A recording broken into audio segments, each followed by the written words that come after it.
There we go. I think we should be live now. Hello, hello, YouTube world, in case you're watching. I'm just trying to... here we go. That's what I'm looking for. Okay, hello everybody. Nice to see you again. Yeah, I think I'm all good here. I got all my stuff. My name's Dustin Cormier. It's a real pleasure to have you here on my channel, How to Rock Spirit. Today we are going to learn a little bit, excuse my nose hairs there, we're going to learn a little bit about, let's see, today is the year of the tiger, born with Gemini or Virgo sun, or any strong emphasis of Gemini and Virgo in the chart. But this is particularly catering to the Earth Pancha Tattva, which is Gemini. I'm trying to get a Pancha Tattva sense.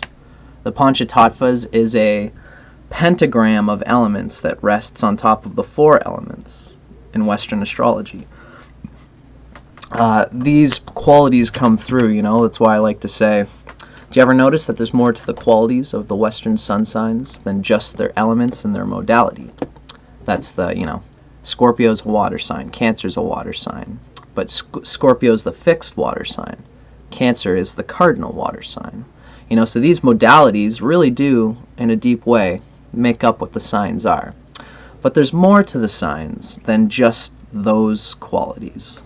And that's why we're talking about these Pancha Tattvas, which essentially means the five essences. So anyway, you're going to get a sense of Virgo and Gemini, sun, mainly from this video, smashed together with the sign of the tiger, if you have an emphasis of the tiger in your Chinese horoscope. If you're in the year of the tiger, you know, that's like 1998, 1986, 1974, 1962, 1950. Yeah, going by 12s. And then also 2010 is also the tiger. I believe that would be the metal tiger. So, yeah, hope you guys enjoy this. We're going to be reading from a few books, including Cosmic Astrology by Mantak Chia, this cool book called The New Astrology by Suzanne White, which combines Western with Eastern Chinese astral signs. For now, I've got a little bit of a thing to kind of warm us up. And, as usual on this show, thank you, my friend Lori. What is tiger sign?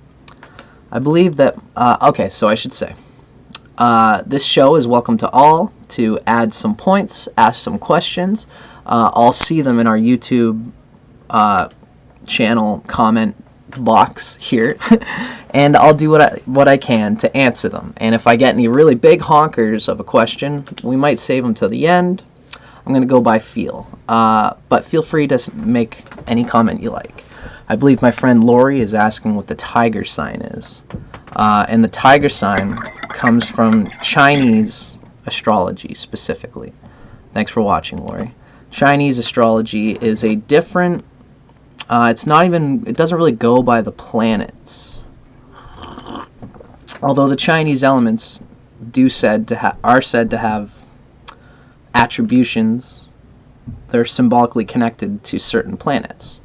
And it's different from the Pancha Tattvas. I don't want to get into that because it's confusing.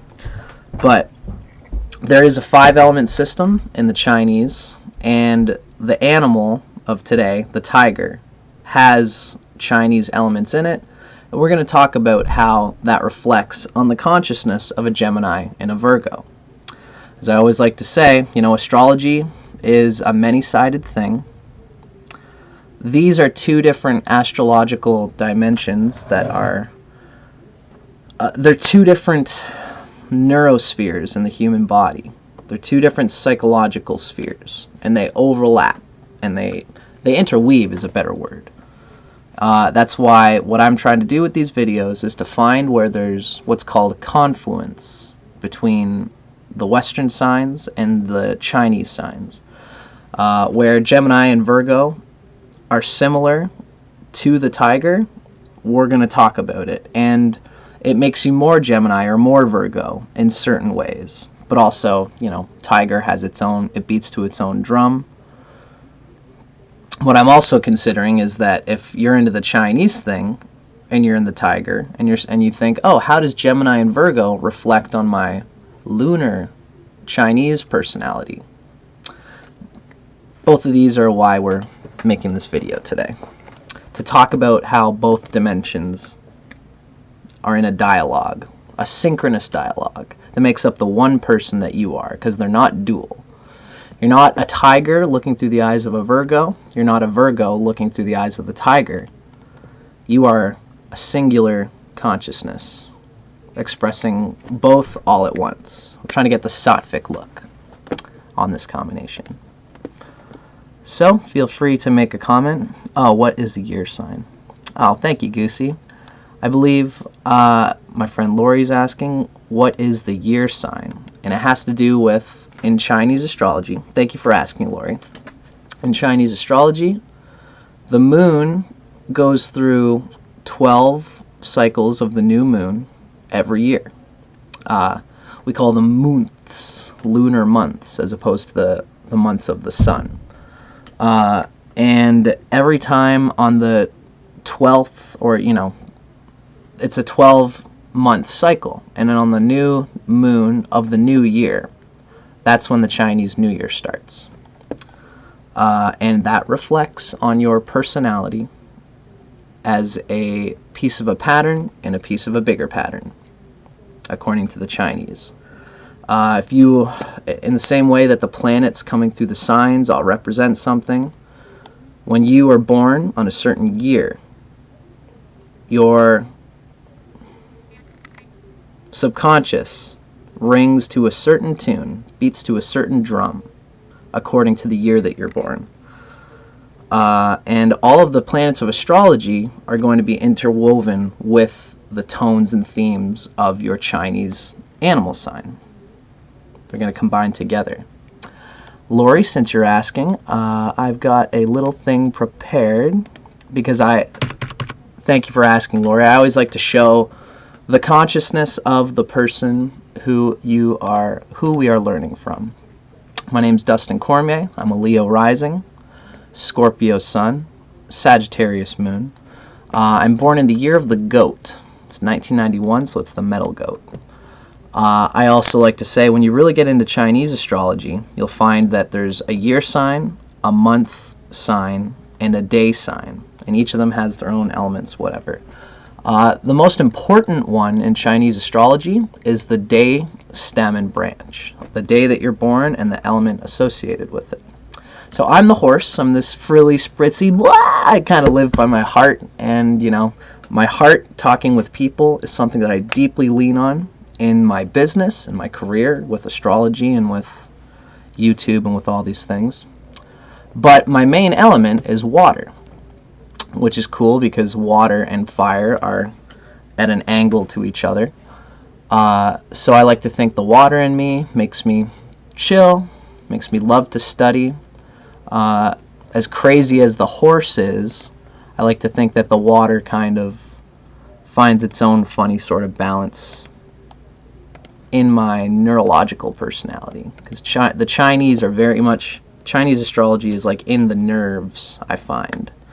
And you'll find this too as you explore with Chinese astrology. It's new to us Westerners, and that's the perspective I come from in these videos. As a Westerner, prodding his big nose into the world of Chinese astrology, which is something I'm very deeply interested in. So without further ado, ladies and gentlemen, as I said, once again, feel free to leave any comments, and we will go through them. Lori, my friend, thanks again. Okay. Feel free to leave any comments, and let's get to it. Gemini and Virgo, coming through the sign of the tiger. I like to say, my name's Dustin Cormier. Check out my website, dustincormier.net. My new poetry book, it's full of psychedelia and erotica. And my punk band, Bosom, just released our stuff. You can check us out on Spotify and iTunes and all that stuff. So the Pancha Tattvas means 5 essences. Tattva means essence. It's almost, you can see it being related to the old Hindu saying, excuse me, Tat, there's different ones. Sat, Tat, Om. I believe Sat is like emptiness, Tat is essence, and then Om is the manifestation of those things in the material world. So Tat relates to essence that way. And Pancha means 5.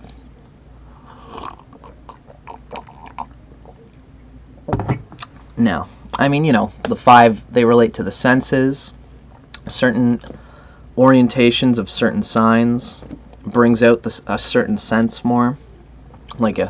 We can see that the fire Pancha Tattva rules Mars, which is Scorpio and Aries, and also the Sun, which is Leo.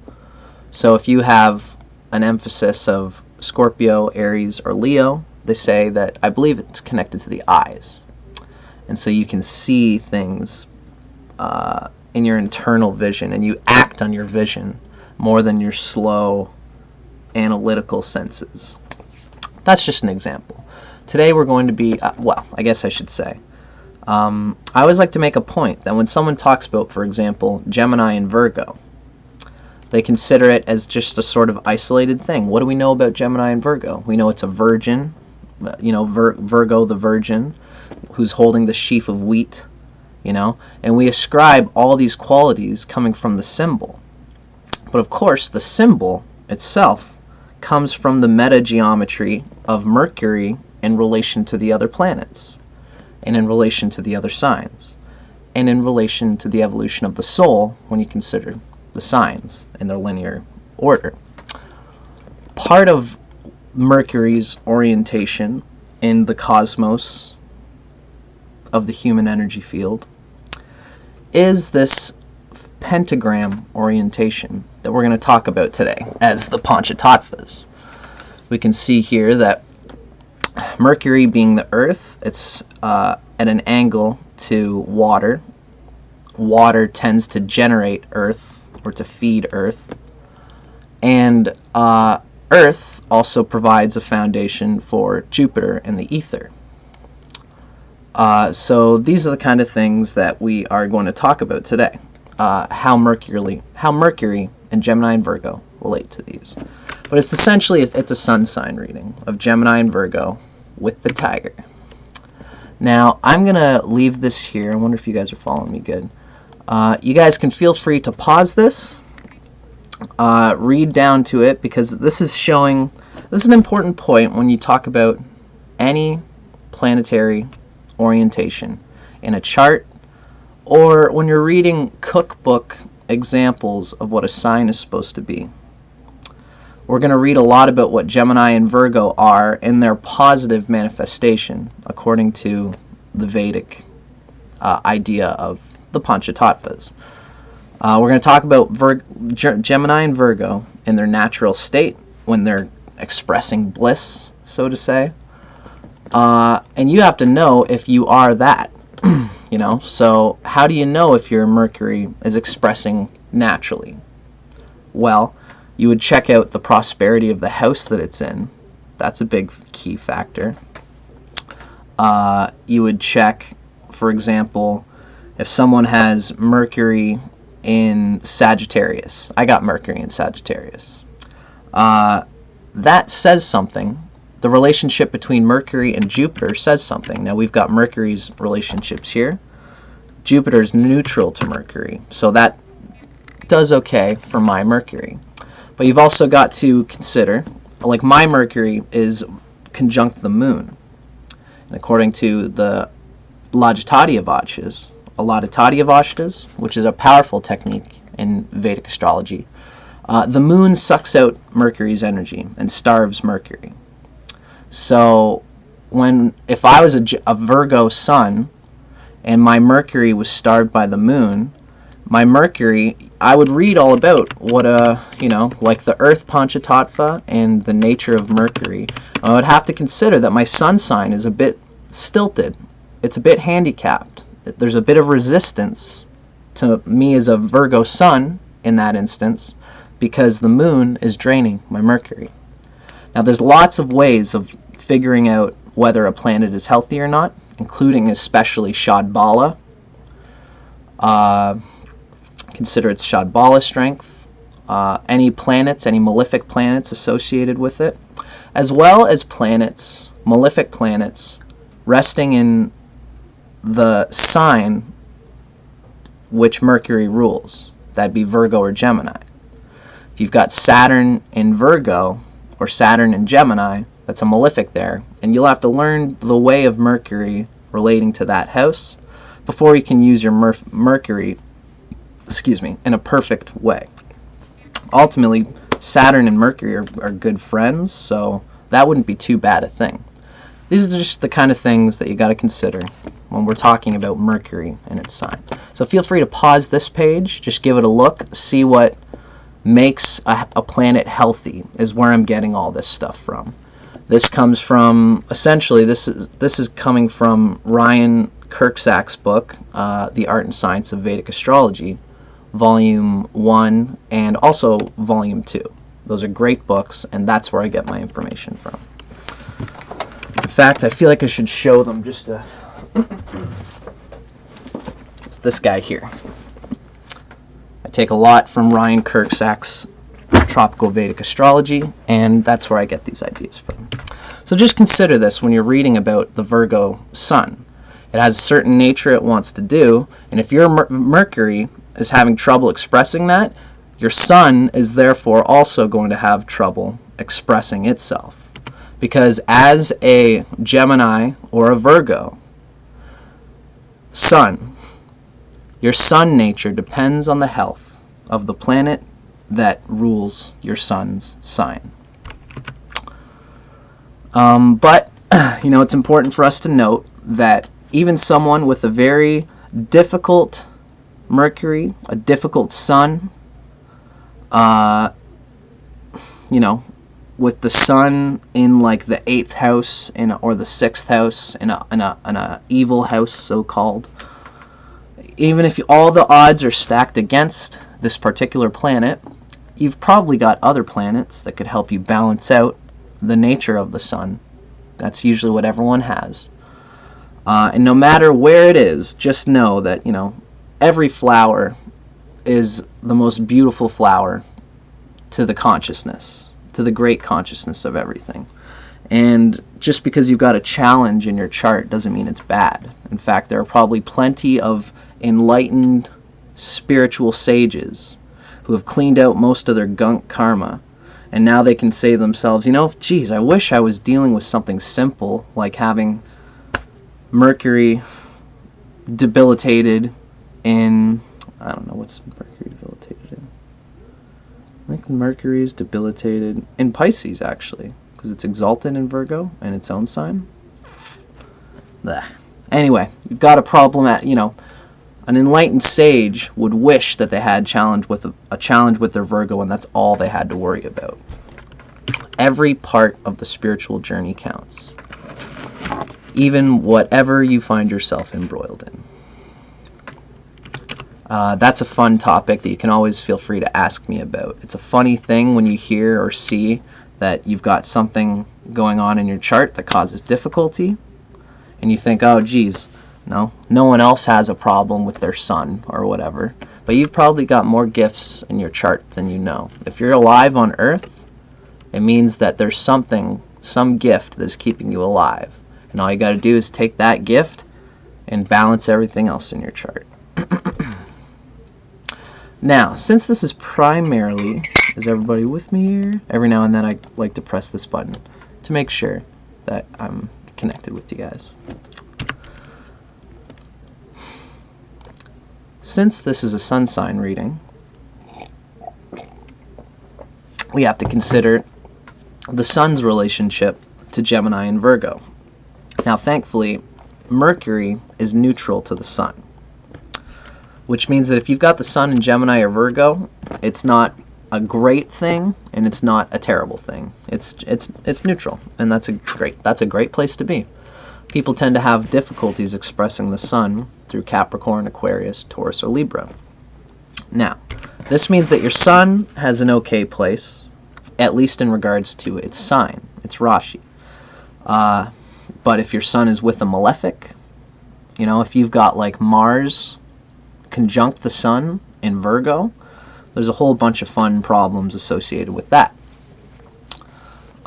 Because Mars is going to make it more difficult for your sun to express. Even if the sun and Mars are friends, Mars is still a malefic, and it'll give you more difficulty with Virgo in general. The sun itself is a malefic. It's a harsh planet. So dealing with the mental mind for this person is coming through the sun. I want to know all the mentalness. I want to know everything perfectly. And if they've got a strong Mercury and a strong sun, then they'll probably will. And they'll use that mental acuity to help express and progress in their soul through their sun to get where they want to be. Now, depending on where Mercury is, it'll have an effect on how the sun expresses itself. When Mercury is doing well for a Gemini or for a Virgo sun, if it's situated in a friend sign, like its own, Gemini and Virgo, or Leo, or Taurus or Libra, if Mercury is in any of those signs, it tends to do well. There's a ready space for Mercury to do what it does. These signs are conducive to Mercury expressing itself quite naturally. So if your Mercury is in any of these places, consider it good, and it'll make it easier for your Mercury to express. If it's in a neutral sign, makes it not as natural to express, and you just have to deal with what Mercury is, in relation to what your sun is and what you're trying to do to express yourself, in relation to how important your sun is, you know. You might be in a dasha, like a Venus dasha, where the sun is just not that important of an issue in your life right now, right? So these are the things to think about. And if Mercury is in Cancer, Cancer is not a natural friend to the moon is not a natural friend to Mercury. If you've got the moon in Cancer, where you're supposed to be analytical, you're actually probably thinking more emotionally. And your emotions get in the way of your critical thinking. And for a Gemini or a Virgo sun, that can be a difficult thing, because where Mercury could draw you to these analytical truths that can help you go farther with your sun, Mercury will be in the moon in Cancer, which means Mercury will, instead of saying, I've got to do what's best for myself, the Mercury might think logically, well, I can't go out and go to university, or I can't go out and travel the world, or I can't find my own experiences because I got to take care of my mother at home who's sick, or my sister and brother who are having a hard time dealing with reality, you know? That could be a beautiful thing in itself. That could just be part of your karma. Just know that it might falter with the pure nature of Mercury, and it's just something you'll have to deal with. These are the kind of things that we should be thinking about in regards to how our sun nature is expressed. But essentially, I want to get this going so that we can see what is the sun nature that we're talking about with Virgo and Gemini. So this is saying, you know, the effects indicated by the Earth Pancha Tattva, that's Mercury, earthiness. These represent some of the individual's finest qualities, but they might not be of the quality described in the sutras. Again, it's because they might have their Mercury in a hard place. So this individual may simply be a less capable person as a whole, and thus their elemental capabilities will also be less. If this is such a powerful tone in the person's personality and they have a tough time expressing it, it's better for them to see what's going on there than to ignore it. It sounds like it's not really the right wording, but there's something important here being said, which is that if Mercury is a strong emphasis for you and you have a hard time expressing it, you should see it, digest it, and, you know, especially for Mercury and Virgo, they do well with like therapists and psychoanalysts, people who will give them the space to voice what they want to be and for them to have an analytical analysis of it. Therapy tends to be very good for Virgo and Gemini. And for the tiger too, I would say. The tiger, although the tiger likes to think that it's got its whole thing figured out, if you're a tiger and you're reading all this and you have a tough time expressing your Mercury, just know that it's okay. It's always okay to ask for help. But even if you don't ask for help and you're just watching this and you're a tiger, Virgo, and you think, fuck, my shit's fucked up, now what I'm going to do? No matter what, there's a good way to use everything. And if you're a tiger, just listening at least, hearing it all in your head, digesting it, and seeing, okay, this is a thing I have to deal with, you know? That will help you come along with everything in the long run. Self-realization brings a balance because knowledge is power. No matter what, even harsh knowledge about yourself is still power once you figure it out. And you will figure it out if you try to. You won't if you don't.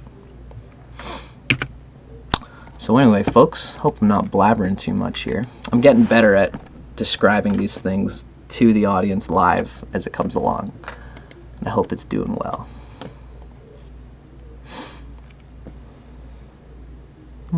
That's okay, Goosey. Does Capricorn have any other planets? Well, Capricorn rules Saturn. That is typically, that's the only thing that Capricorn rules. But Capricorn has relationships with the other planets. If you want to know what planets were in Capricorn when you were born, Goosey, you'll have to look up your astrology chart. And our friend Devil's Advocate here has Gemini ascendant, so you should get something out of this, Devil's Advocate. Especially if your Mercury is in Virgo or Gemini. If someone has their first lord, whatever rules their ascendant, if they have it in Gemini or Virgo, you should get a lot out of this too. But either way, this lecture today is going to talk a lot about Gemini and Virgo. So anyone with those planets important should still get something out of this ultimately. Feel free to ask more questions, folks.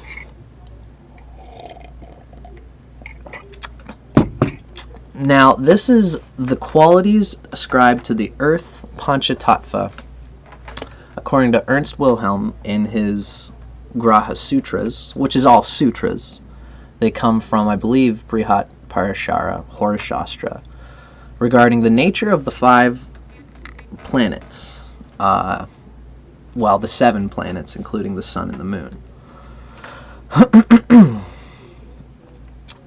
So this earthly natured person is someone with an emphasis in Mercury. This means either Virgo or Gemini sun, or even like moon or rising, or if Mercury is their highest shot bala. Well, let's consider it as the nature of Virgo and Gemini sun.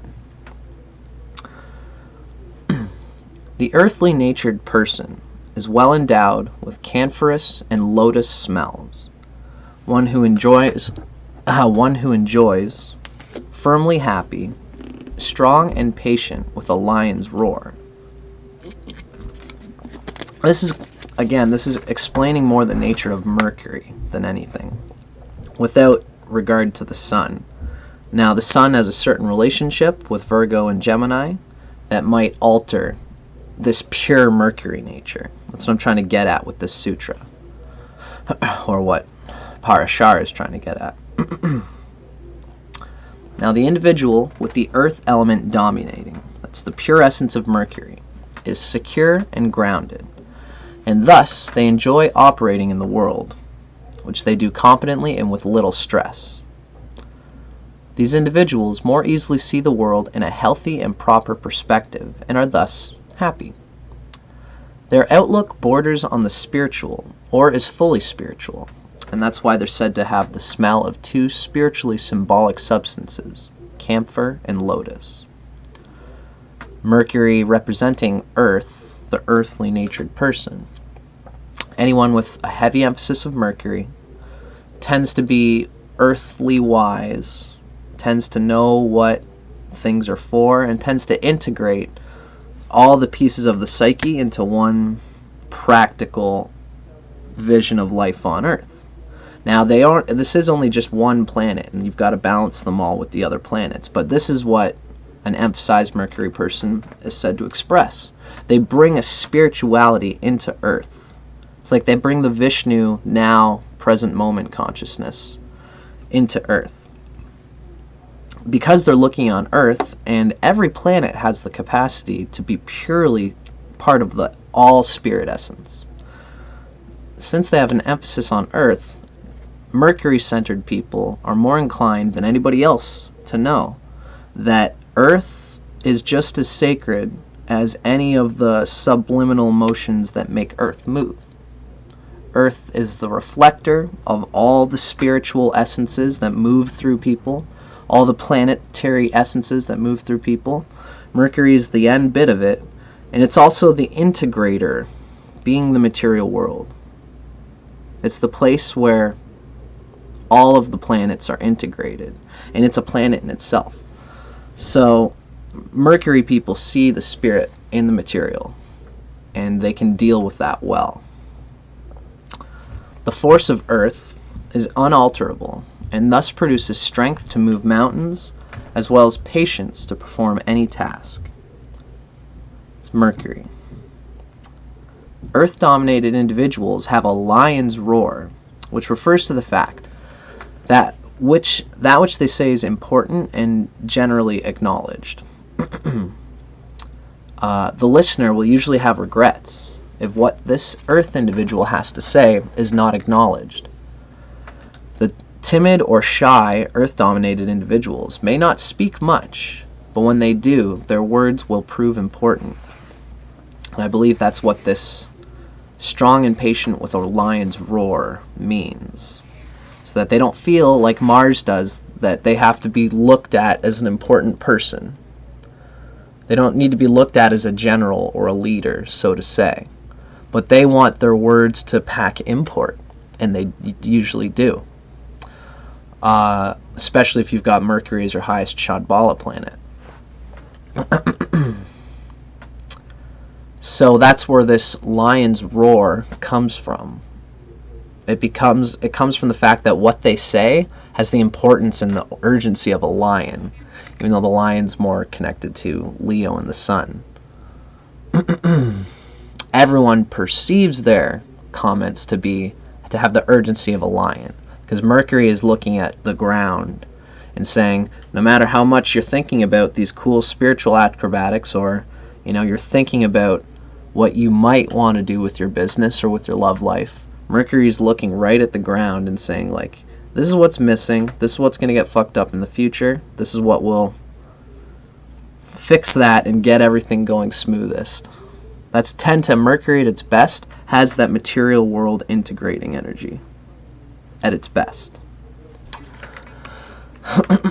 And the sun coming through Mercury usually means that if you have Gemini or Virgo sun, it means that you're a type of person who likes to get by on integrating things for people. From a business sense, a Virgo or a Gemini can see a person's nature and go, you might be best at doing this way. They're good innovators. They're good at seeing if someone's got a broken leg and they're walking with crutches. The Gemini can see the figure of the nature of the person and say, that's okay how that is, In fact, why don't you try and do this? Realize that this is your reality, and then consider this. This might be a fun way of integrating this reality of having, a busted leg or whatever it might be. Mercury people have a funny way of just saying to you, this is your reality, and it's okay. You can make it better. The sooner you just accept this reality, the sooner you can start to think about dealing with the logistics of it and how to make it better practically in your material experience. Now, this is the generative cycle, as I said. We're going to talk about, dashas and how these different planets affect each other in your chart. Although I don't want to get into it too much, I just want to keep it nice and snappy. Essentially, water generates earth, and earth generates ether. This diagram comes from,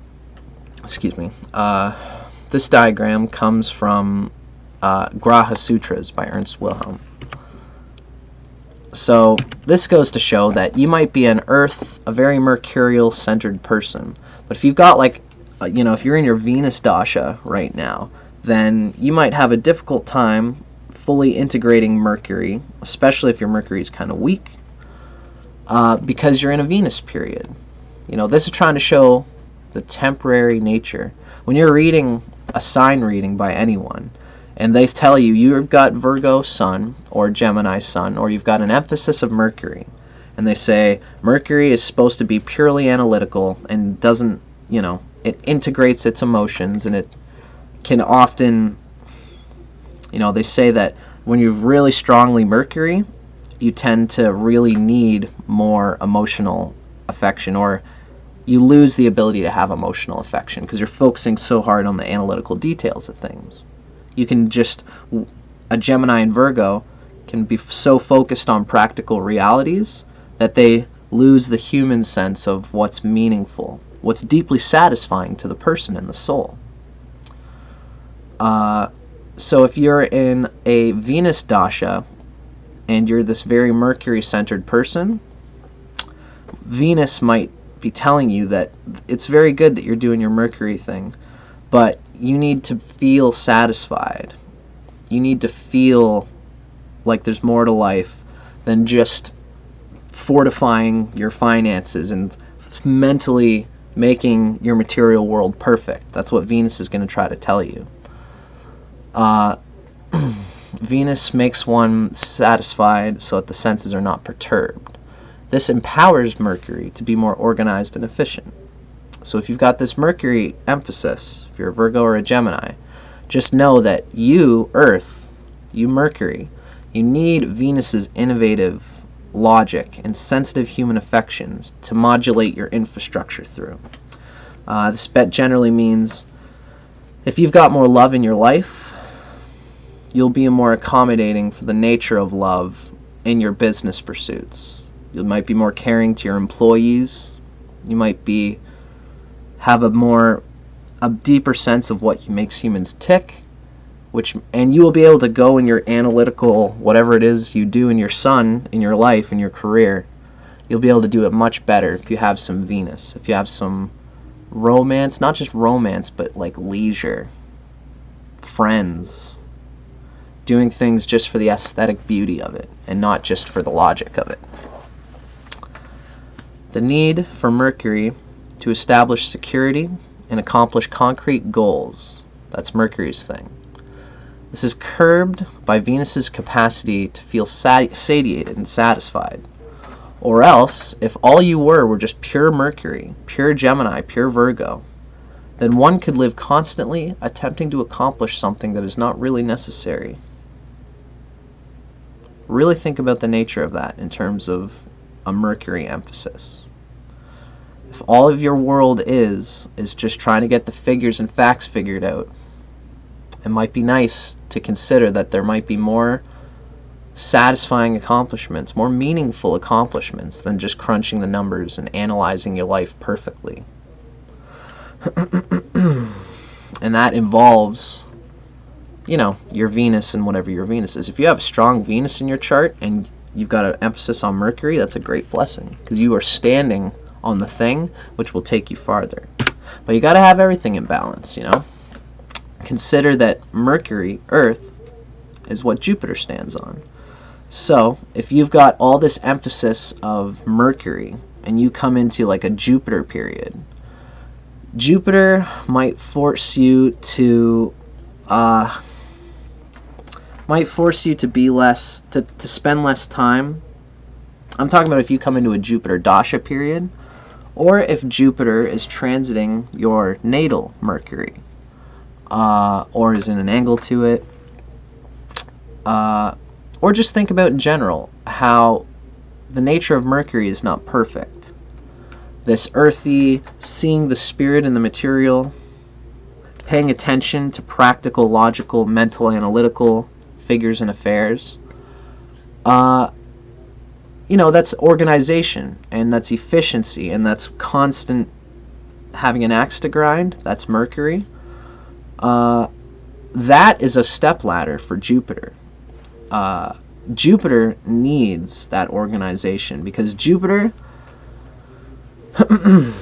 good at finding a place in the company or in society. It's ether. it knows how to organize things by figures and by the way of nature, by knowledge rather than experience. Mercury likes knowledge too, but Mercury is more into getting its hands dirty and constantly working at fixing things. Jupiter lays back and learns how to deal with things, learns through books and learns through intuition. And Jupiter will take risks. Jupiter will try something even if the mental numbers don't add up in the way, like logically. In fact, Jupiter often tries to look where there's various bits of mercurial data and it sees the overarching picture of them.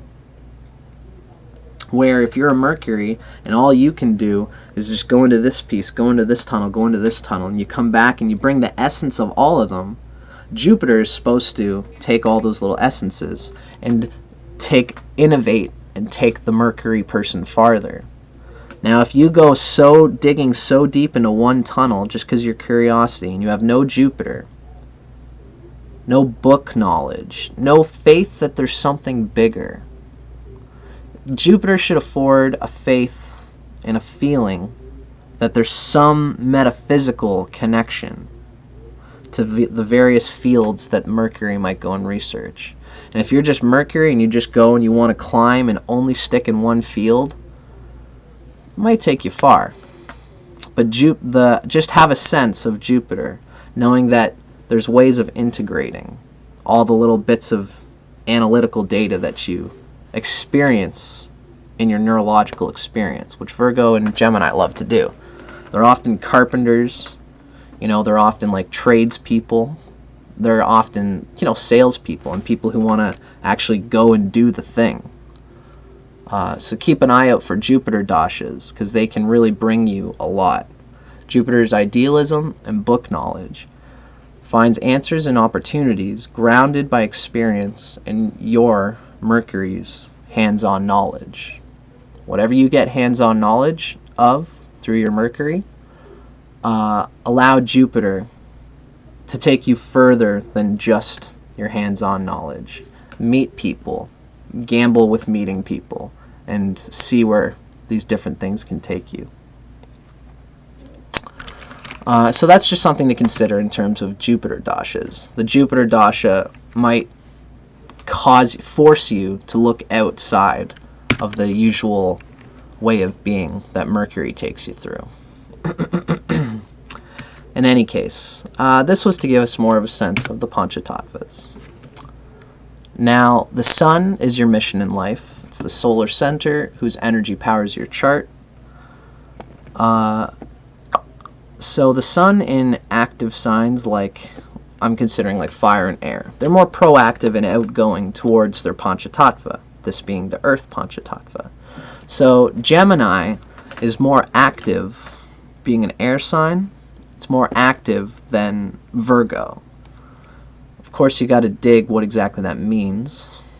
They're both very proactive signs. They're both very active in that sense. But where Gemini tends to be,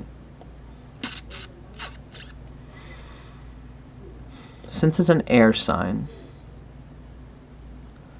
Gemini is typically more focused on other people.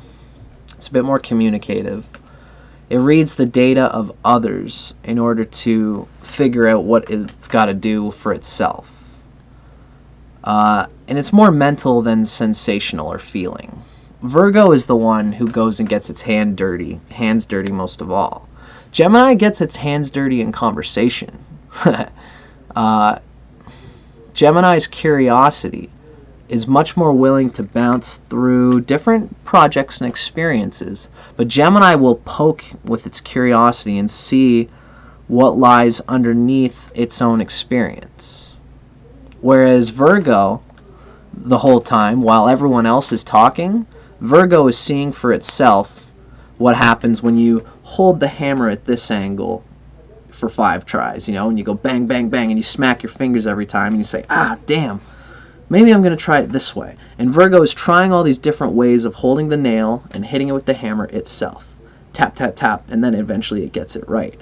Whereas Gemini is the whole time it could have been figuring that out, it's probably more like, what makes most sense here? You know, what do you think? And then, okay, so that's what Steve thinks, but what would Mary think about how you would do this, you know?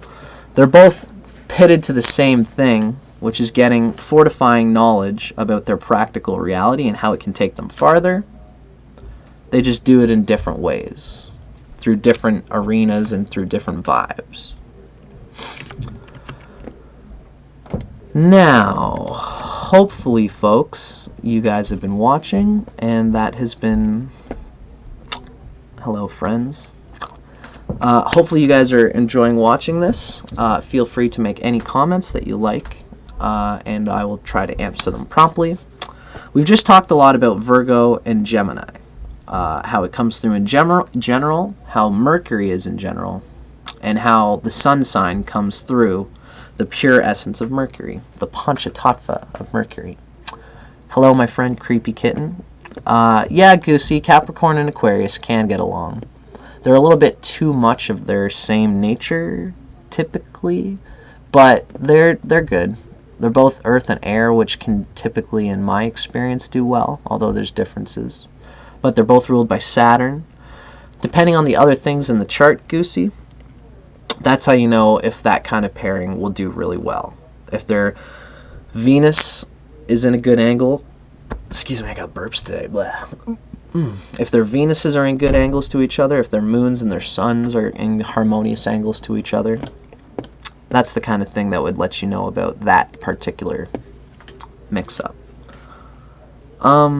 So, we've just talked about Gemini and Virgo. Now, let's get into the nature of the tiger. We've been elusive as to the nature of the tiger, and now it's time to start talking about it. Now, the Chinese thing is very different. Essentially, feel free to pause this if you like, but this is saying we're looking for points of confluence. It's the points of confluence. Confluence means when you see the tiger is like this, and Gemini and Virgo are also like this. That means there's a confluence. There's a synchronous unity of symbols. Now, Chinese astrology and Western astrology have never been brought together. That's what we're doing right now with these videos. So, you got to dig that there's no perfect formula for describing how these two get together, to get along. Because they're just two completely different dimensions of astrology. You know? So, this is something for us to consider when we're considering the nature of the tiger and trying to smash it together with Mercury. Mercury is the sun, and it's going to be coming through the social psychology of the tiger sign. The Chinese are more of a social psychology. It's feng shui luck that you attract. It describes a feng shui network that you work best through, in which you're going to naturally attract to yourself because you work well with people who vibe to the same tune. So wherever we find confluence, that's what we seek as primary pillars, which we can affect the greatest constructive transformation in the body and the mind by knowing these primary pillars, whatever they might be. For example, Gemini and Virgo are both excitable. They both have this lion's roar whenever they've found out some information that they think is important. And Tiger is an excitable fellow as well. So you've got the excited tiger who wants to be, the tiger wants to be respected. It wants to look as a leader, look like a leader to its friends. And especially with Gemini or Virgo tiger, I think that they would want to be leaned on as someone who you can look to for an honest hit of information or data about something. So the tiger and the tiger coming through Gemini or Virgo, therefore, is ready to come right up to you and tell you, hey, by the way, I don't know if you know this, but something really messed up happened with you and with this thing today, and they'll come out with the lion's roar of Gemini and Virgo through a tiger. It's like the tiger's roar. And they'll tell you urgently whatever it was, and it might not even be that big of a thing. It's just like, okay, thanks for letting me know. And they're like, yeah, no problem. And then they'll, it's an exaggerated thing. The Virgo tiger is much more chill. But they still consider this psychology, is that they want to be the tiger who wants to, again, be respected amongst peers. They want people to see them as having the deep information regarding various topics. And they also want people to know that they have worldly experience, mercurial hands-on experience in anything you might want to ask about. So let's explore that. Let's explore what that's all about. So, yeah, I guess the point I wanted to say is that the lion's roar of Mercury combined with the tiger, which is also an excitable energy. It's in the fire triangle coming through wood. Those are at point of confluence. And when we're dealing with two astrologies that have never been brought together before, like Vic Dakara says, when you're reading a nakshatra coming through a certain Rashi, those two figures have never been meshed before because they're two different astrologies. So it's up to us as astrologers, as poets, as authors, as astrology people, to combine the symbols in intuitive ways that doesn't get locked in just the language, that doesn't let the symbols lock up the knowledge that's there. Now, the science of Ba Zi, that's Chinese astrology. It's new and untouched in the history of Western occultism, and it's even untouched in the Vedic tradition. No one in Vedic astrology is onto the Chinese astrology. It's something very new, and it's something very important. So that's why I'm careful to note my sources. All of my data from Ba Zi comes from my lineage preceptor, Master Zongzeng Wu, whose writings have been blessed by the president of the Chinese Taoist Association, Grand Master Ren Farong. It's a lineage. I wanted to show this whole lineage thing just so you can see where I'm getting my info from. If you'll hold on for 1 sec, because all of the data comes from basically the guy who wrote this and his wife. Let me see if I'm with you guys here. Oh my God! I forgot to press the button again. It's okay. It's no big deal. This was the page I was looking at regarding confluence. Feel free to pause that and read about it. Just it's a little bit about confluence, like I said. And then this is what I just said about Master Wu. Thankfully, we didn't go too far. So this guy, Master Zongzeng Wu, and his wife, Dr. Karen Taylor Wu, they're the ones who are like my primary authority regarding Chinese astrology. So that's Master Zongzeng Wu. I'll give you the name again, just so you can actually see it. They're like the only ones talking about this astrology stuff in a grounded way. It's shamanic Qi Kung internal alchemy arts. It's old great stuff, and so that's where I get my whole thing from, and I wanted to mention that. So now we are starting to get into the Chinese astrology. Yeah. So I'm just going to take a quick peek at our YouTube comments. Cool. Feel free, if you're watching, to add a comment, as I said. Now we're going to get into what is the nature of the tiger. And as we go along with the tiger, we're going to try to bring along the symbols and figures that we talked about regarding Gemini and Virgo and the essence of Mercury.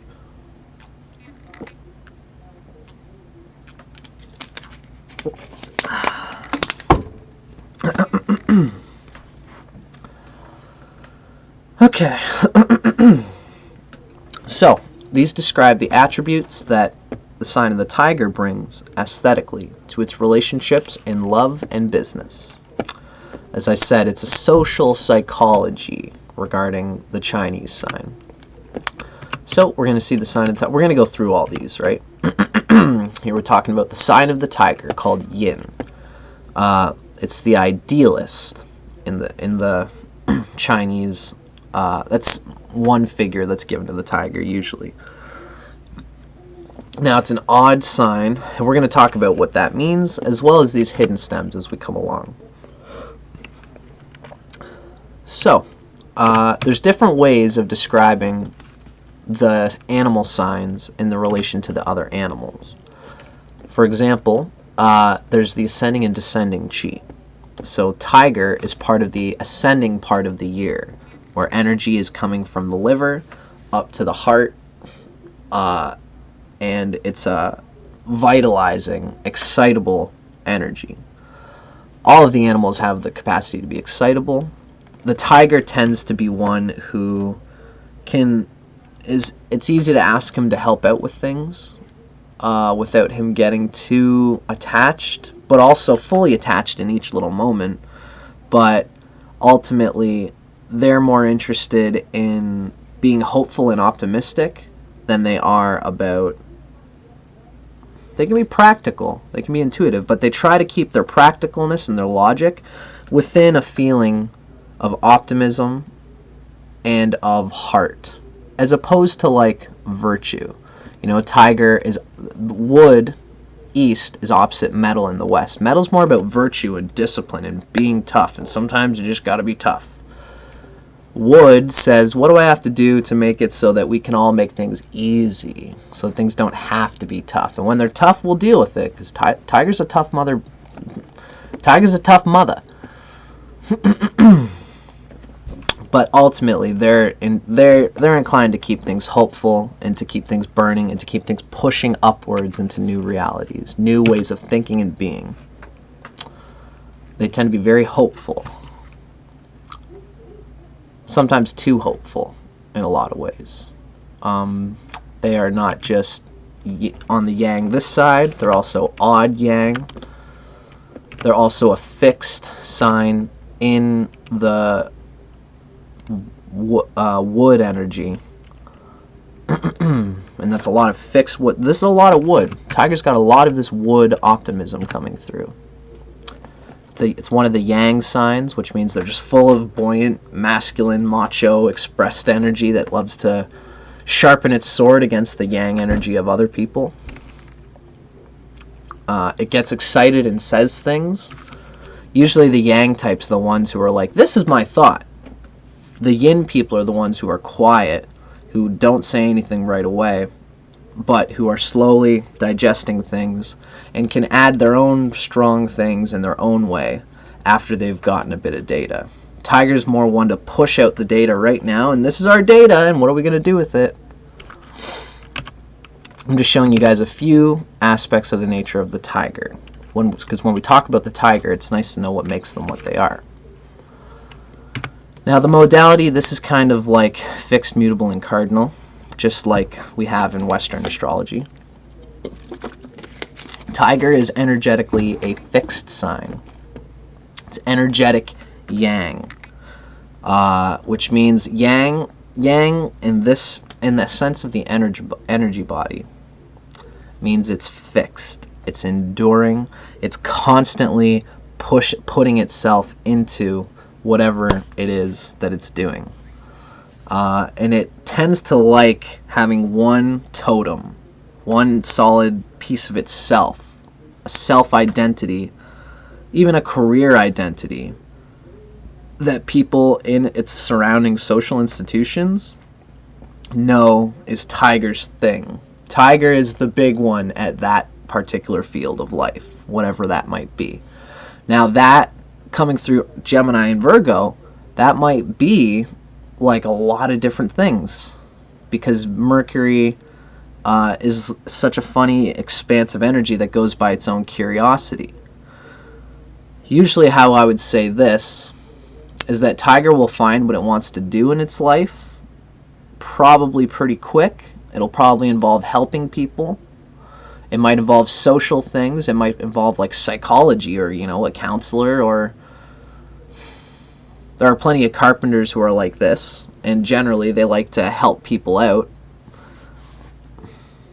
They have a big company where they can supply help to lots of different people and shake lots of backs. And, tiger has a very open social network. Because the wood energy, it's liver and gallbladder and like brain energy and nervous system energy, and it expresses itself ecstatically to like other people.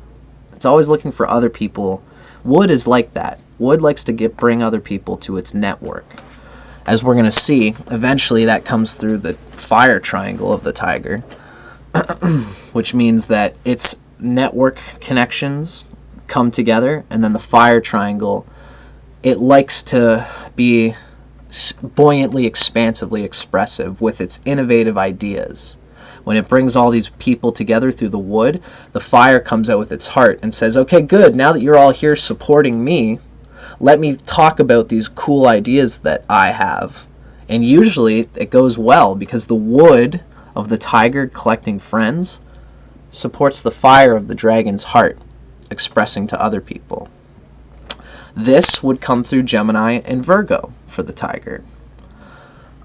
For this particular tiger, of course. It's the Earth Pancha Tattva, which means that part of the content of the mind, or the content of what the tiger would be good at in this position as one who has gained lots of friends and lots of social favor, would be Gemini and Virgo, meaning someone who has talked with various people about these certain things that it loves to do, whatever that might be.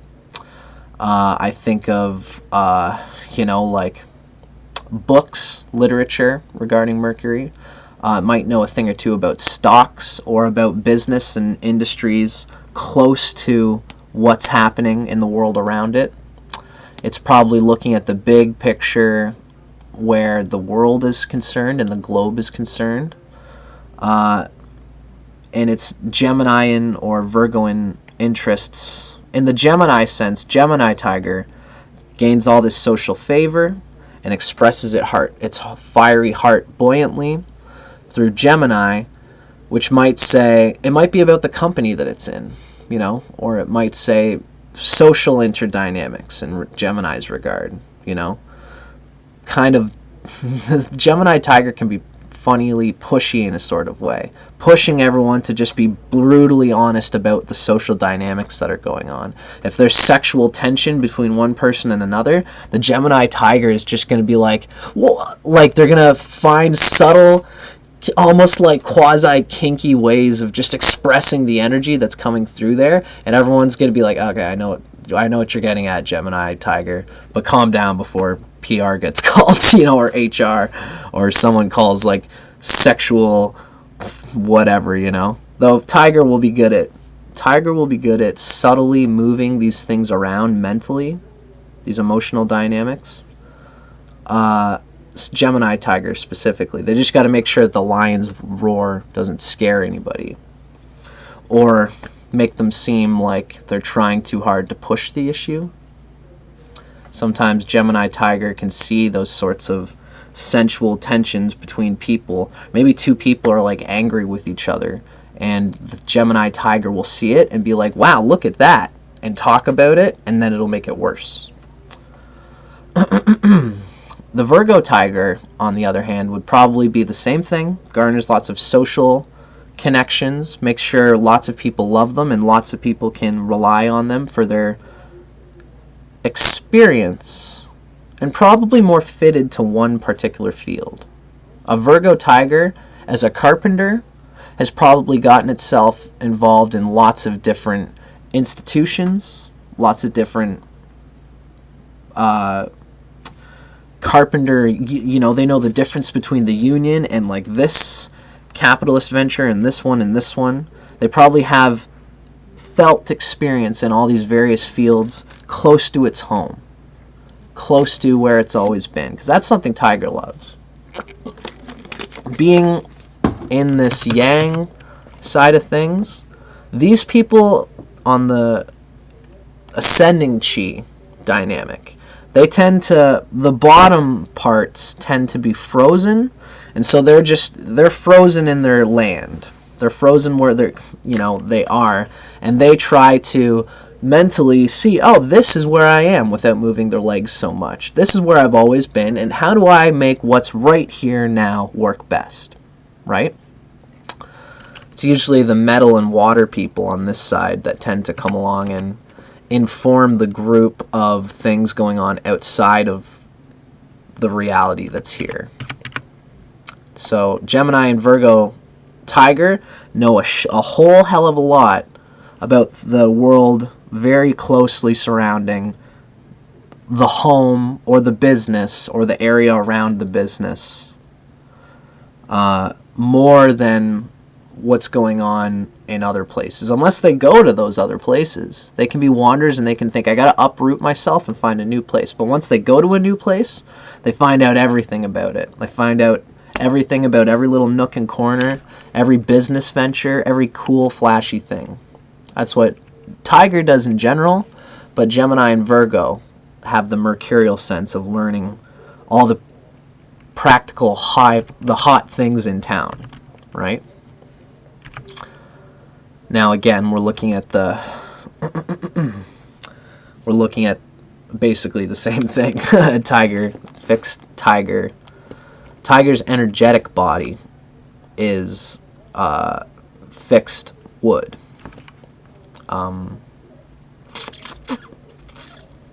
basically, I guess this is saying Tiger and Boar are actually best friends, but Tiger has a tough time dealing with monkey and snake in particular.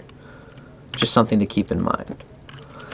Is this energy helpful and complementary, or does it overdo the balance for the Pancha Tattva? We basically just talked about this. This is essentially the fixed wood energy.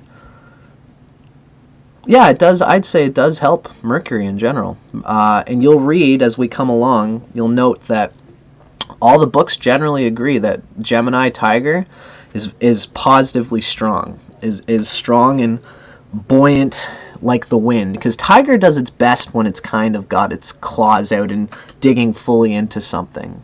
And when it's being given a social call to put its mental energy towards one thing, Virgo's like this too, except the Gemini is more about like when there's a social call for someone to organize the parade. Someone has to do it for all of us. And Gemini Tiger says, well, if this is something that's practical for me ultimately, I'll do it because I'm good at it. And the Tiger will go about its business, getting all the you being resourceful and pushing everyone in town to help out with this thing. And the other people in town might be like, blah, whatever, not usually the type. But Gemini Tiger, the Tiger knows how to keep things like buoyant and like we've all got to do this and it's going to get us something in the future for the whole town. So you got to help us with it. And Gemini Tiger's good at ringing that bell. The Virgo Tiger in this regard will be more inclined to like, it's maybe more like a researcher, like, okay, Gemini Tiger, or okay, Virgo Tiger, something's going on in the town where the water in the pond is going somewhere, or I don't know. That's more of a Scorpio sort of research. Virgo research is like skills, trying to find out how to get the best at something, So the Virgo Tiger will easily learn how to get the best out of the surrounding area, all the people in the surrounding area, and how to bring them together to best effect, generally for itself more than anything, for its own idea of what's best or what's skillful. For the Virgo, even though the Virgo Tiger just wants to serve, and it will just want to go and like, again, if it's a carpenter or a handyman, it wants to be able to, in the pride of its thing as that, it's going to learn where to get the quickest and most efficient screws from Tom's place at the corner of 5th and Main or whatever, He knows exactly Tom's place because he's been there in his experience. And so the resourcefulness of the Tiger aids the Virgo Sun in doing whatever earthy hobby or project that it wants to do to help a friend or for its business, right? in Gemini's case, it's more like the tiger knows all the places around town to get the information that it wants. Virgo needs materials to get its thing done. Gemini needs information to get its thing done. And the tiger knows what's surrounding it in order to get those things the fastest. The only thing I would say is that if the tiger is only looking what's close to its backyard for what the Gemini and the Virgo need, it might spend its whole life thinking, well, duh, of course, look at all the abundance I have in my town. I have everything I need in my town. And if not, it means that I haven't looked at every corner of it yet. So they might spend their whole lives being economically resourceful from what's just right close to them. And then they might come to find that, you know, a monkey might come in and say, holy shit, you know, tiger, you've been working here in the same spot your whole life. Haven't you ever checked out what's like in the next town over? There's a whole new world for you to get used to. Monkey's more of one who's like, you know, master of all trades, or jack of all trades, master of none. Monkey will go and say, well, things are like this in this town. Things are like this in this town. Things are like this in this town, and things are like this in this town. And the tiger will be like, well, you know all those little bits about all those towns, but you don't really know the heart of them. And the monkey will say, well, you don't really know the heart of your town because you haven't seen the hearts of other towns. How do you know what one thing is if you haven't gone out and explored other things? So these are the kind of things that we have to consider for tiger's sake. Tiger, you plant them in a spot for a little while, especially with the Gemini and Virgo. They'll know, in Gemini's case, all the information that you got to know around town. And for Virgo's, and also about other people. Gemini, tiger, learns all about the people in town.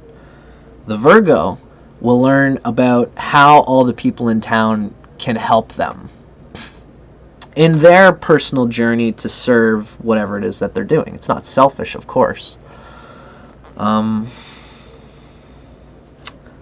So I'd say, you know, as is usual with the Chinese, I like to make this question because it's helpful and it's also negative in both ways. The tiger is good and also limiting for Virgo and Gemini. And conversely, Virgo and Gemini are helpful in some ways and also hurtful in some ways to the tiger energy. But generally, again, you'll see as we read that they're generally considered a good combo. Now, this is just a short little wrap on talking about the concise nature of the animal sign of the tiger. You're busy. Oh, I just need to use the bathroom. Okay, well, don't use this one, buddy. Just wait till the person's done upstairs. Oh, fuck, the shower. Alright. Yeah. Sorry, buddy.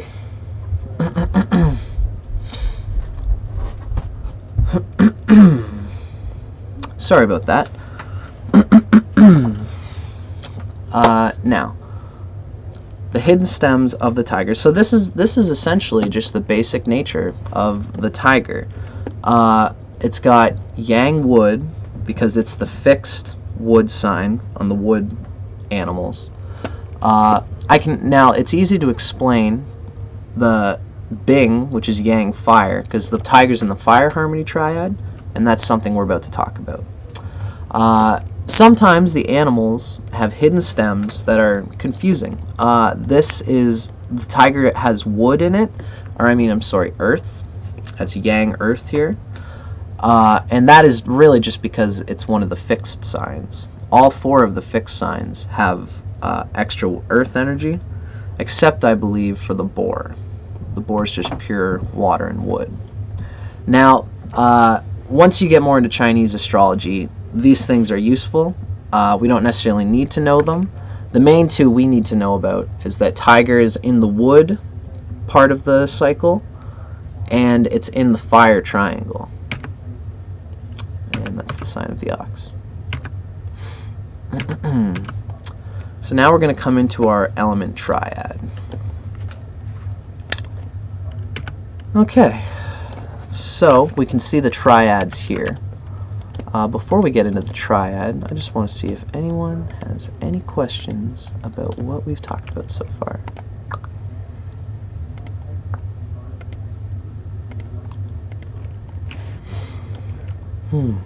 Cool.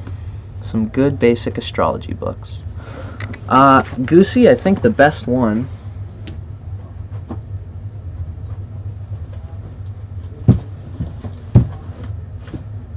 Just give me 1 sec. I always have trouble looking for this one, don't I? This one, Goosey, I would say is the best astrology book that I've ever read. I wish you could see the author there. Isabel M. Hickey. The book is called Astrology, A Cosmic Science. And this one I got recommended by Jimmy Page of Led Zeppelin. I read about him enjoying that book, and that is what got me into astrology. And that's the reason why I'm here talking with you guys about it today. Good old Jimmy Page. He has done so much for my soul.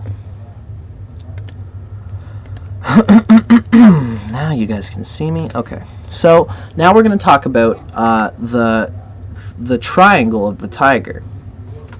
Each of the animals is in a triangle just like they are in the West. We can see tiger, horse, and dog are all in what's called the fire triangle. It's pink colored, and all three of them are beating to the same drum, so to say. They've got the fire energy of the heart that they kind of is their main gusto force, the main thing that is pulling them through their social reality. Tiger, horse, and dog are all interested in a heartfelt expression of their energy. Now, Tiger's sort of funny because the wood energy in Tiger, it wants to connect with lots of people. It's related to the liver. It kind of wants to be clean. It wants to have a clean image, if that makes sense. All the organs clean, I guess, or transmute energy in some way.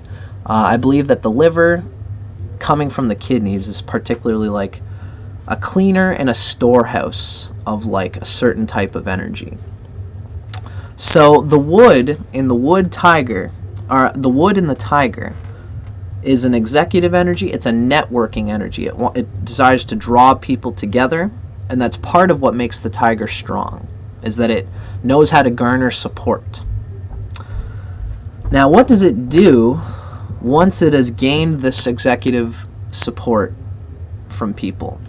Well, its nature is in the fire triangle, just like horse and dog. So that means that the tiger comes from the heart, and again, the liver, the wood energy feeds fire energy.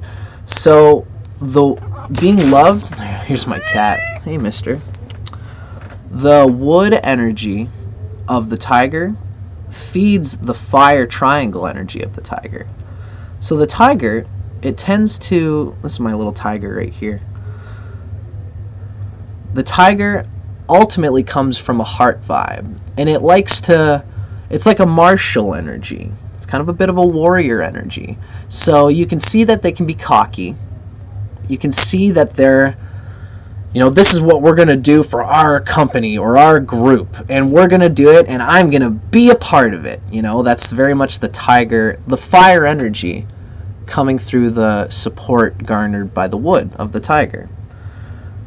Being in the fire triangle, the tiger tends to attract people who live by the heart as well, and who, they'll talk about things that are edgy. They'll talk about things that are sometimes like socially unacceptable, and that's why tiger and horse and dog all love to get along, because they'll talk about things between each other, about other people, about themselves that they can laugh at. It's almost like tiger and horse and dog can be like, they can be selfless in a funny way. They'll say, oh, my nature is like this. And then the horse will be like, yeah, it is, you friggin', you slut, or you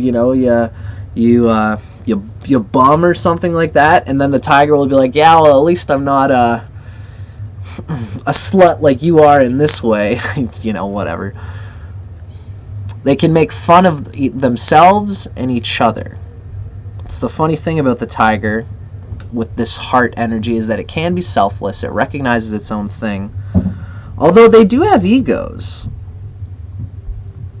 And it's like there's an ego to these signs that can be afraid to hear direct criticism. It's more like they're afraid to be blocked at the heart. If someone criticizes them for expressing their heart, they get really bent out of shape. Like people in the metal triangle often do that to these people. People in the metal triangle will say, "That's not very virtuous of you to think about." And then the tiger will be like, "But I'm just thinking about it." You know, like there's nothing wrong with just poking around and just seeing what it's all about. And this is especially true with the Gemini Virgo energy. These people can be chatty Cathys. These people can be gossips. Sometimes they will gossip just to say, like, "Wow, isn't this just like the hot item that's going on right now in the group or in town or whatever?" And sometimes it can be a bit too much. Although ultimately, a lot of the times, all they're trying to do is just air out things in an honest way. The Gemini, if you're with a Gemini tiger and you vibe to their tune, nothing about you will go unaccounted for. Nothing about you will probably be unsaid as you're walking along with them, and you know, they'll just sort of be like, you'll be talking and they'll say, you know, you'll say like, "Gosh, it sure is cloudy today," and then they'll be like, "Not as cloudy as that like attitude you've had lately, or like, you know, this new pair of shoes that you're wearing, like what's that all about?" And they'll just talk about all these things because it's coming from their heart, and it's also coming from the Gemini Virgo curiosity. Usually you just want to take it for what it is. It's just like an outright blindly honest, you know, just like blindly blunt. For these people in particular, I mean, there could be, you know, they'll be playful with it, you know, more so the Gemini than anything. Gemini is macho, and so is the tiger. So Gemini tiger can come out very much like, "What are you going to do about it?" "Well, I'm just talking about your shoes, bro. You're the one wearing them." "Sorry, I don't wear shoes like that. What are you going to do?" You know, like they're very much like just blustering it out there, coming from the heart. But they ultimately, if you look at it with the right way, you'll see that they're just trying to, like, everyone loves them for it because they're so tuned in to everyone's better interest. They just melt the group into one thing at this heart level, the tiger. And they're especially joined in doing that, and they especially love to do that when dog or horse are close comrades in their group. The harmony triads in various books aren't labeled properly. This is the labeling that comes from Master Song Sing Wu. Tiger, horse, and dog being in the fire triad.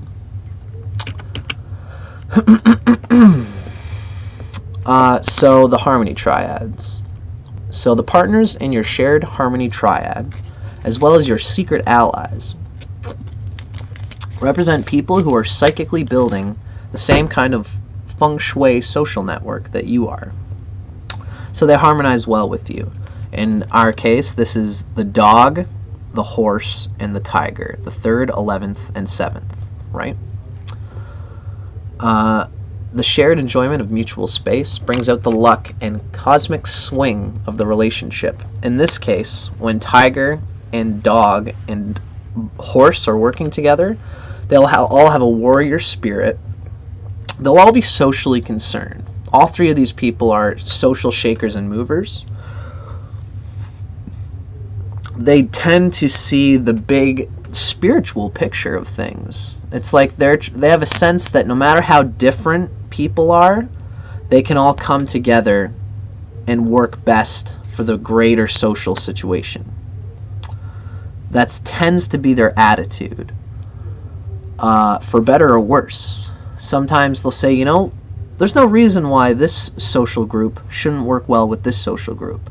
Let's just be honest and just talk about what's going on there. And so they'll just, tiger and horse together will come out and say honestly, like, you know, so like, what is your guys' like thought about like this?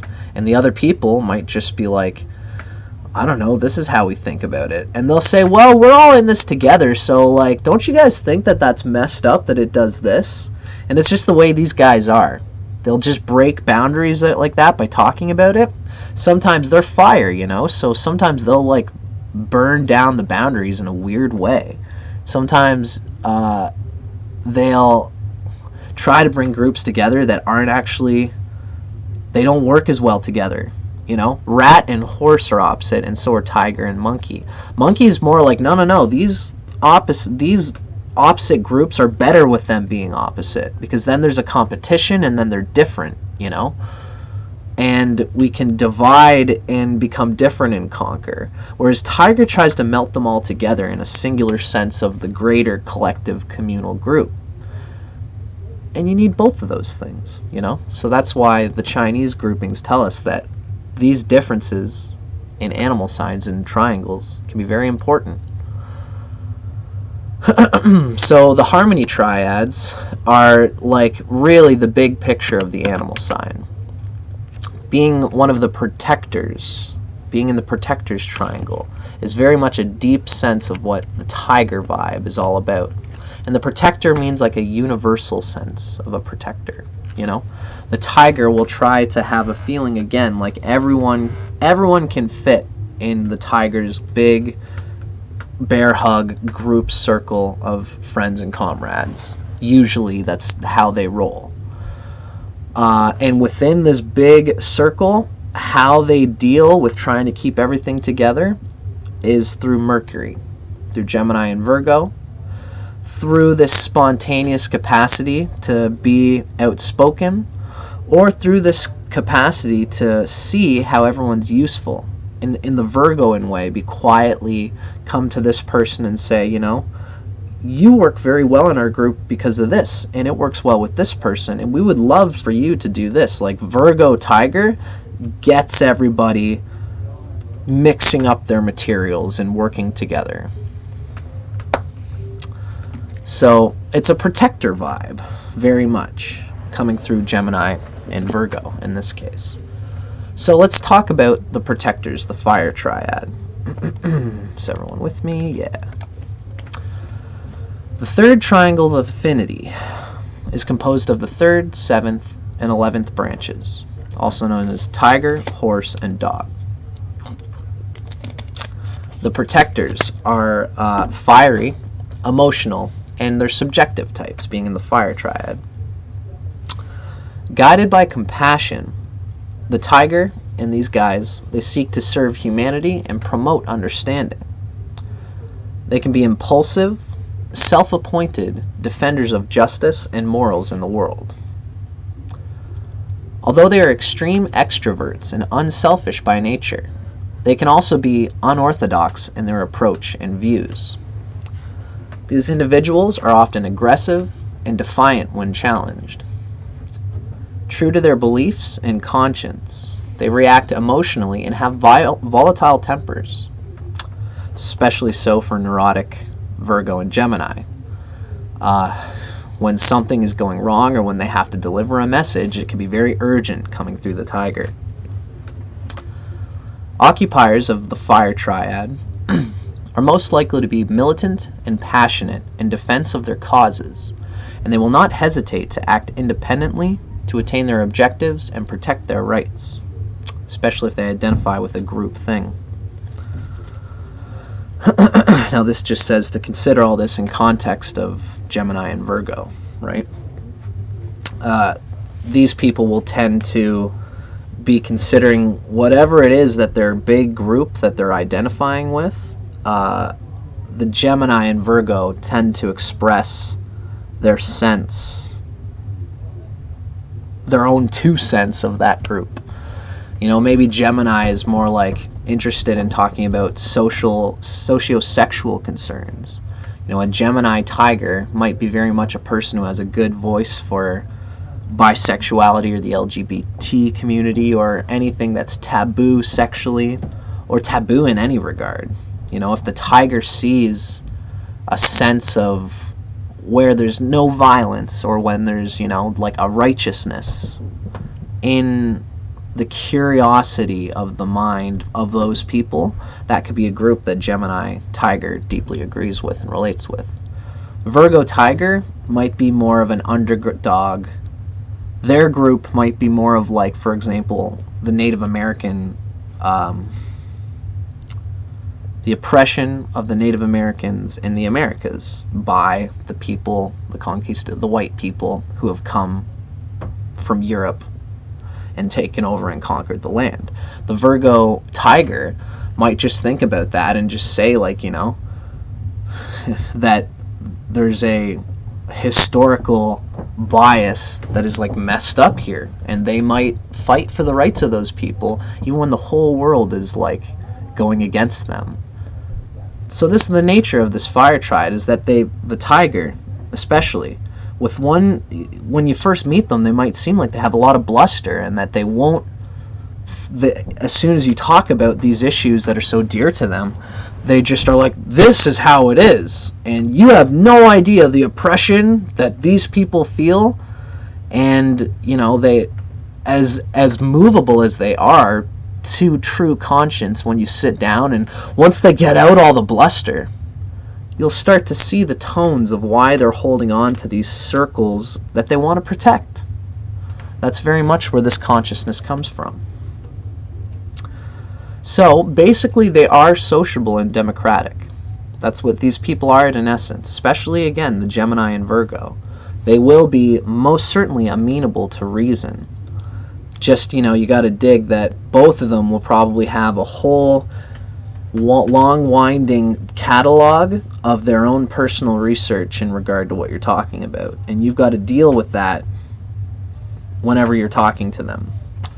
So they're sociable and democratic, but they can be combative and commanding when called upon to defend themselves or those they love.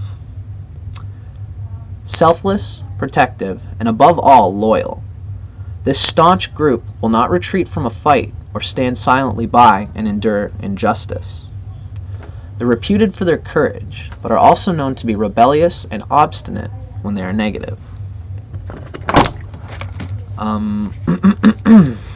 Consider this, just definitely keep in mind, if you're a tiger, no matter what your sign is, to look for people who have horse and dog energy,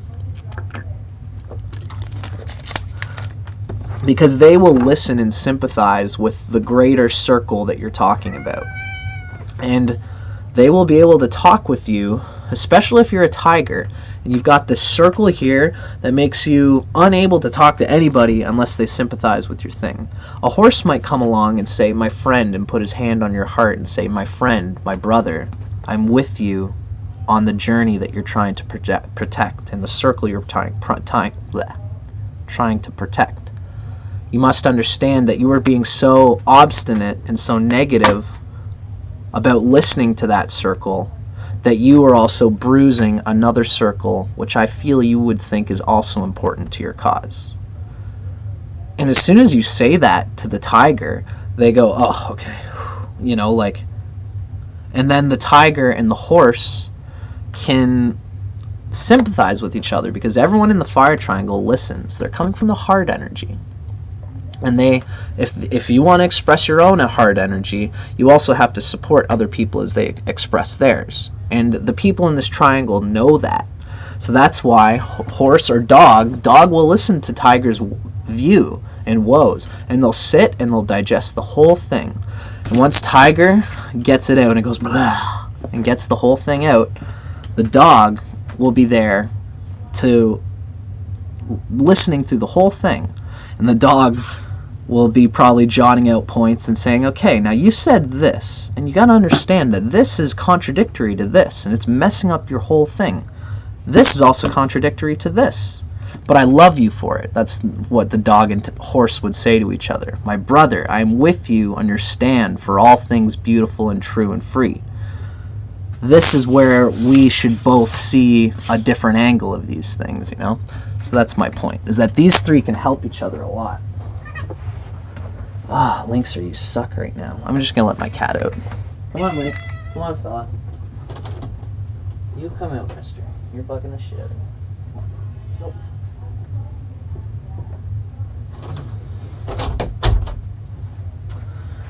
So sorry. Okay. Now, continuing with the fire triad. To work well with these three personalities, you should appeal to their innate sense of honor and fair play. If they can feel they can do something for the good of all, they will readily put aside their wishes for the benefit of the majority. Honest and open in their dealings, these people do expect others to behave in a like manner, to be honest and open and upright. It can frustrate these people when they're dealing with the year of the rat or the monkey, for example. Not that those people are cheaters or are unfair or anything like that, but the rat and the monkey and the dragon, they're in the water triangle, and they work on a need-to-know basis, right?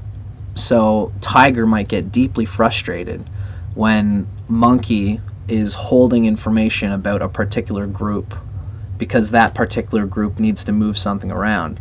Especially with Virgo or Gemini tiger, they will get an instant deep sense that the monkey person, in their gestures and behaviors, because Virgo and Mercury and Virgo and Gemini, they're mercurial, they see what the material gesture comes down to in a person's countenance.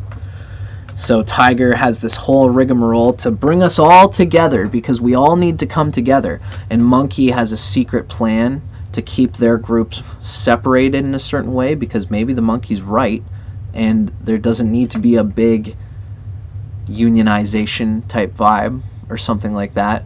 The monkey holds it to itself, and then the tiger looks and says, you know, I don't think that you're with us, monkey.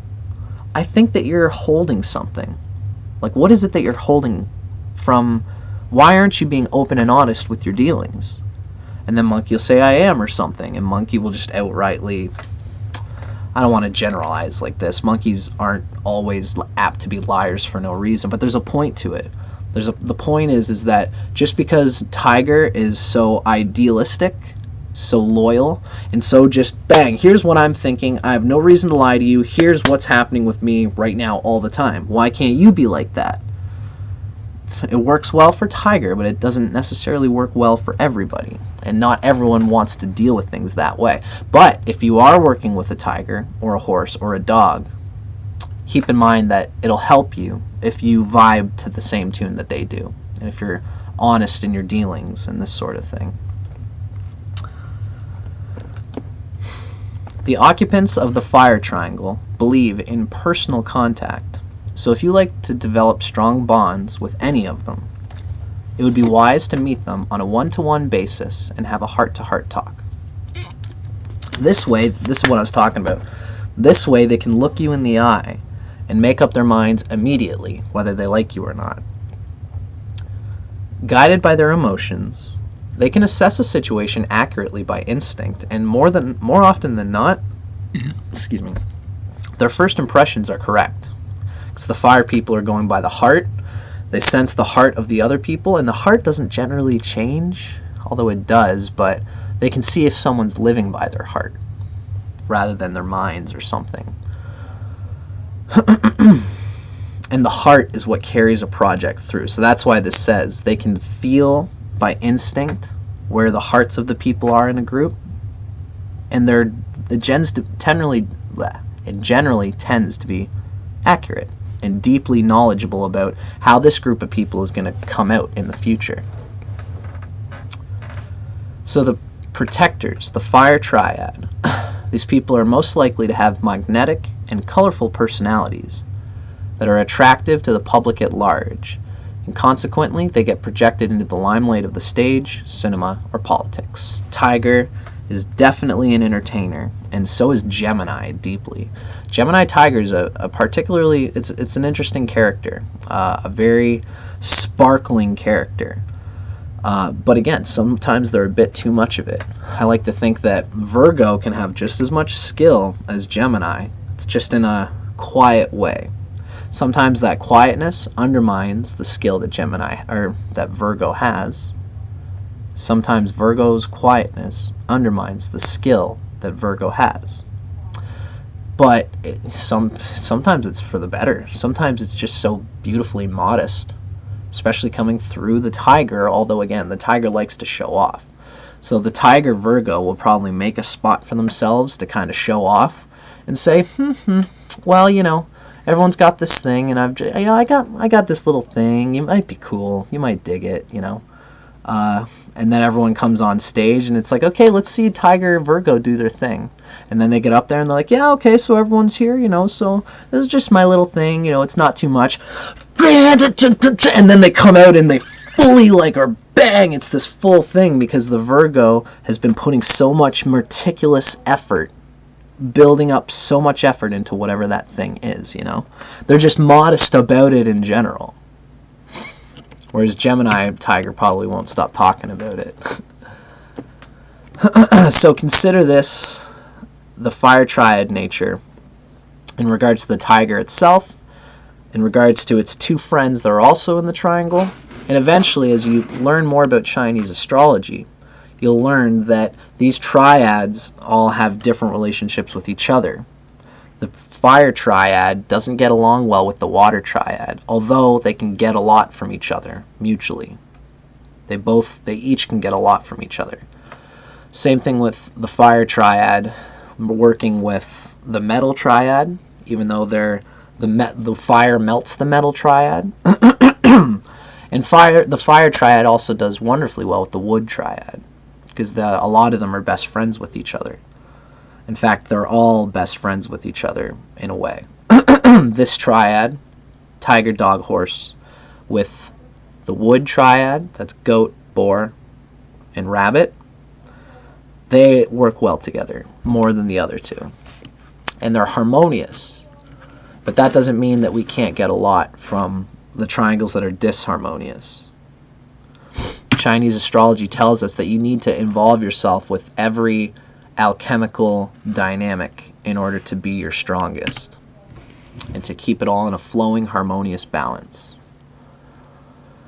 So this is one of those things you can feel free to pause, but essentially this says that feng shui in Chinese astrology attracts luck. It's not a luck that comes from an inner attitude that we might see in Ayurveda and in astrology, like Western astrology. That tells you a lot about yourself. Yeah, we're going to get to that. Feng Shui attracts others of like mind. By understanding how our subconscious tones work with those of others, we can attract others who expand us with little effort, and also others who are sympathetic to our subconscious aesthetic, which might be different but also compensatory to our own. That's what the Chinese astrology teaches us, is that you can work with people who are deeply connected to your own Western chart. If their Venus works well with your Saturn, if your Mars is in tune with their Sun, all these things are important overlays to the basic social psychology that you are connected to by your Chinese sign. The Chinese sign that has the social feng shui. Even though there's a social magnetic nature inherent in the Western chart too. Both of these things have to be considered, ought to be considered, when you're considering your own mental health by associating with people who are in a Chinese triangle that naturally works well with yours. You can go a lot farther because they will naturally support your way of thinking, right? But always remember that just because someone is in the same triangle as you doesn't mean that you won't have Western chart dynamics that are incompatible. Just like, well, generally it's good if you have someone who's non-compatible in the Chinese. Like if you're a tiger and you meet a monkey, those generally don't work well together. But if you have harmonious Western symbols, then the two directions of the monkey and the tiger can come together and learn a lot from each other. It has happened in history where two people were on opposite signs and they learned a lot about through the differences between the two ways of dealing with reality. So, just keep these things in mind. Your Western chart emphasizes the unconscious, your Western chart, Virgo rising, Virgo sun, whatever. It emphasizes the unconscious without a social context. Usually. It's like, how am I, myself, and even with other people, but it's like your own social sphere of your own.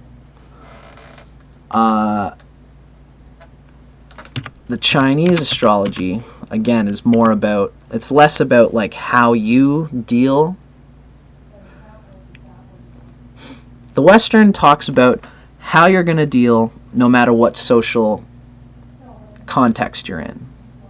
Even in social contexts, right? The Chinese astrology is going to show you what that social context is, right?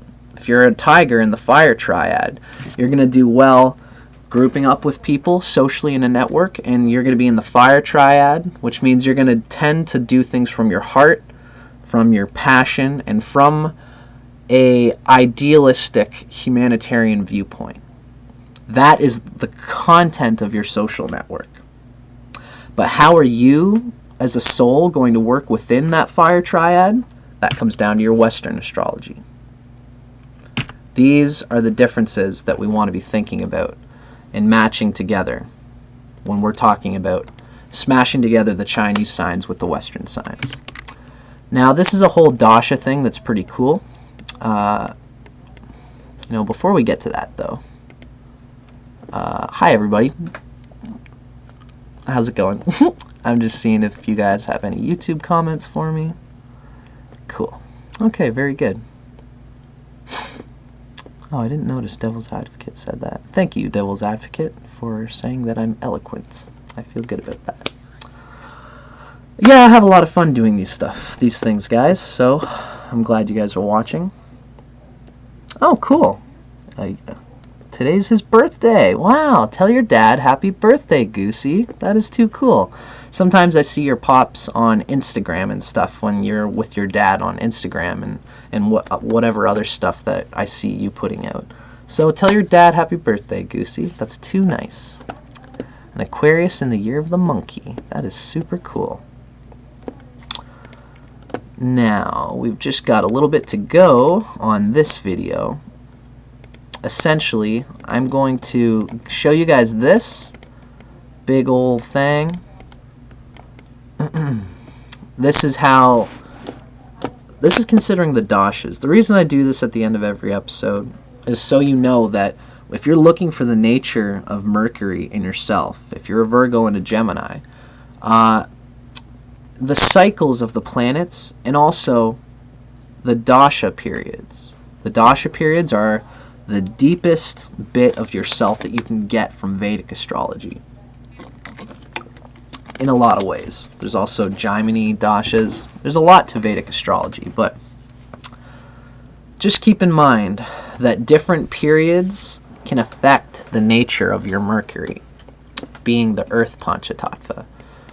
So as we know, as we talked about earlier, the need for Mercury to establish security and accomplish concrete, realistic, tangible goals, it's curbed by Venus's capacity to feel satisfied, or else one could live constantly attempting to accomplish something that is not really necessary.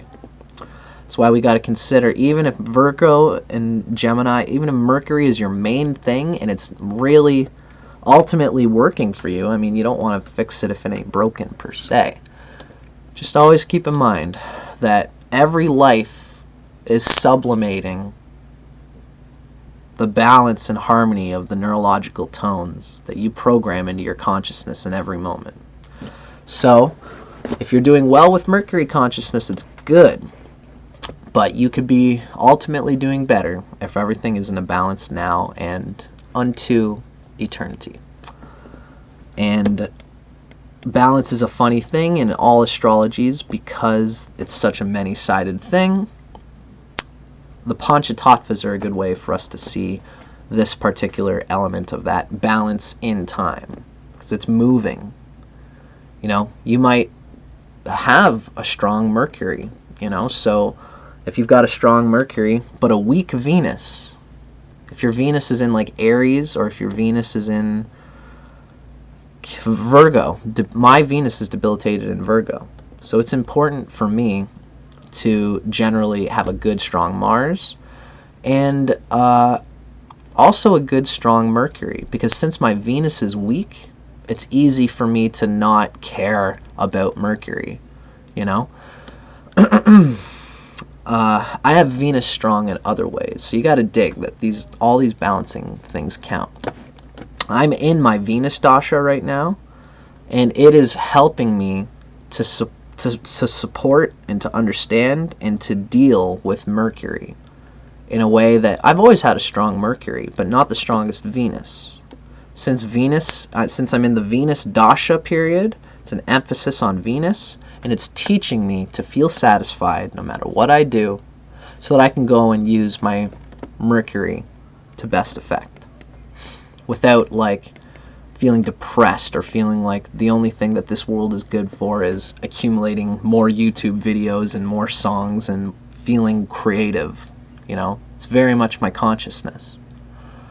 So I've got this here, so you can pause it and take a peek at it and consider what Venus dasha means for you, a Mercury-centered person. Same thing with a Jupiter dasha.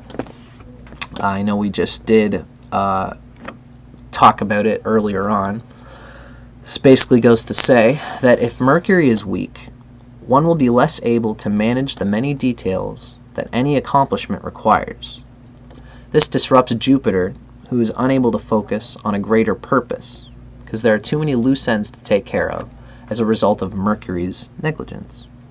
So, if you are a Mercury-centered person, like this person, Gemini or Virgo, Tiger, and you have a generally weak Mercury, when you come into a Jupiter period, you won't be able to take advantage of Jupiter if you don't organize and synchronize your Mercury.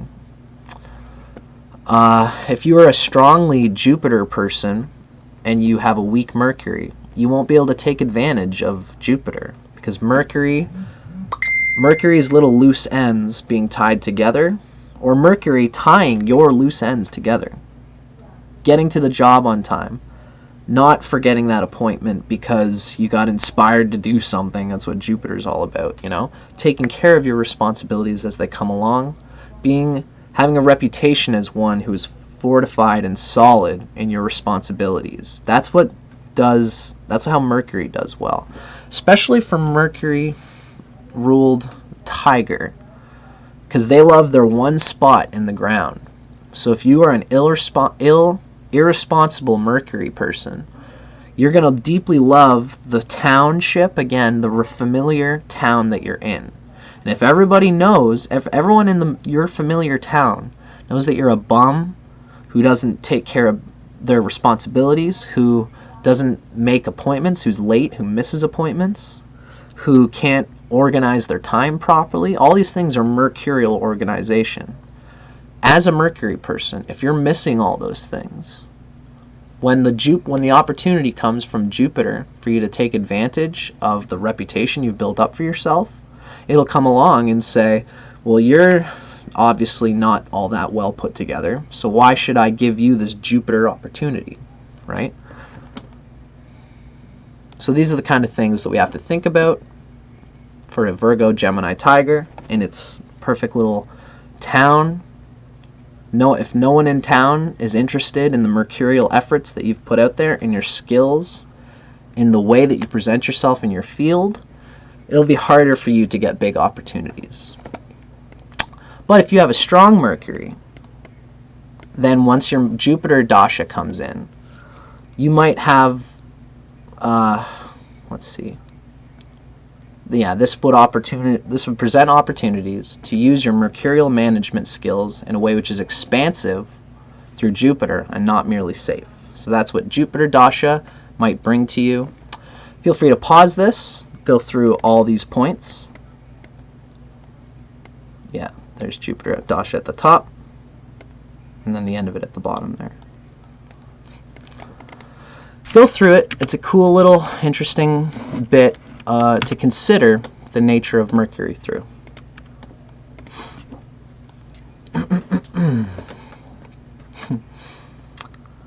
Now, ladies and gentlemen, it's been a pleasure. Well, we're not done yet. It's been a pleasure for this particular video. If you continue to watch, we are going to go from this video